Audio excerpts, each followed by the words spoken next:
কাউকে যদি কোনো বিষাক্ত সাপ কামড় দেয় তাহলে তার বিষের লক্ষণটা মোটামুটি ভাবে 30 মিনিট পর থেকে প্রকাশ হওয়া শুরু হয়ে যায়। এবং আমরা যদি লক্ষণটা দেখে খুব দ্রুত হসপিটালে গিয়ে চিকিৎসা শুরু করতে পারি, কামড় দেওয়া 3 ঘন্টার মধ্যে আমরা যদি রোগীকে অ্যান্টিভেনম ইনজেকশন বা সাপের বিষের প্রতিষেধক শরীরে প্রয়োগ করতে পারি, তাহলে আমাদের অধিকাংশ সাপে কাটা রোগী সম্পূর্ণভাবে মৃত্যু ঝুঁকি থেকে বেরিয়ে আসে এবং সুস্থ হয়ে যায়। তাই আজকে আমরা জানবো যে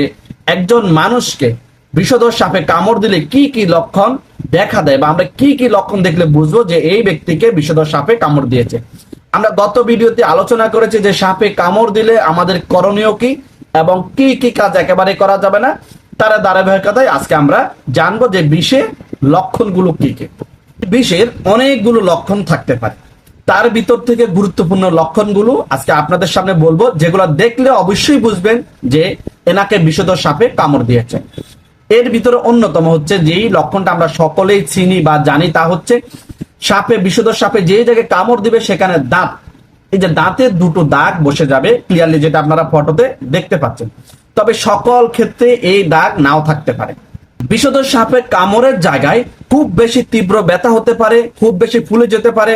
খুব বেশি লাল অথবা কালচে কালার ধারণ করতে পারে, চোখের পাতা ঝুলে যেতে পারে অথবা চোখ মেলতে বা তাকাতে খুবই কষ্ট হতে পারে, গাড়কে সোজা করে রাখতে পারবে না, গাড় বারবার একদিকে কাত হয়ে যেতে পারে, এরকম ভাবে ধরে রাখতে পারবে না, চোখে ঝাপসা দেখতে পারে, কথা বলতে, ফানি বা কোনো কিছু গিলতে অথবা শ্বাস নিতে কষ্ট অনুভব করতে পারে বা কষ্টটা তীব্রতর হতে পারে, মুখ দিয়ে লালা পড়তে পারে, হাত পা শরীর অবশ অবশ লাগতে পারে বা অবশ হয়ে যেতে পারে, বমি হতে পারে বা বমি বমি ভাব হতে পারে, তীব্র মাথা ঘুরানো হতে পারে অথবা রোগী অজ্ঞান হয়ে যেতে পারে, রোগীর তীব্র শ্বাসকষ্ট হওয়া অথবা শ্বাস বন্ধ হয়ে যাবে এরকম অবস্থা হওয়া, মারি, নাক অথবা প্রস্রাবের সাথে রক্ত দেখা দেওয়া, এটা সকল ক্ষেত্রে নাও হতে পারে। তো মোটামুটি এই বড় মেজর লক্ষণগুলো যদি আমরা কোনো রোগীর ভিতরে দেখি বা তার কয়েকটাও দেখি, তাহলে ধরে নিবেন যে ওই ব্যক্তিকে বিষধর সাপে কামড় দিয়েছে। তাহলে আপনাকে অতি দ্রুত কোথাও কোনো সময় নষ্ট না করে, কোনো কবিরাজ ওজা সাপুরে কাউকে দেখিয়ে সময় নষ্ট না করে অতি দ্রুত রোগীকে হসপিটালে নিয়ে যাবেন। মনে রাখবেন, আবারও বলছি, যদি 3 ঘন্টার ভিতরে আমরা রোগীর চিকিৎসা শুরু করতে পারি, অ্যান্টিভেনম ইনজেকশন বা সাপ কামড়ের প্রতিষেধক দিতে পারি, তাহলে অধিকাংশ রোগী সম্পূর্ণ মৃত্যু ঝুঁকি থেকে বেরিয়ে আসে সুস্থ হয়ে উঠবে। মানুষ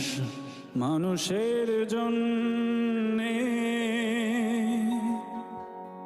জীবন জীবনের জন্যে, একটু সহানুভূতি কি মানুষ পেতে পারে না?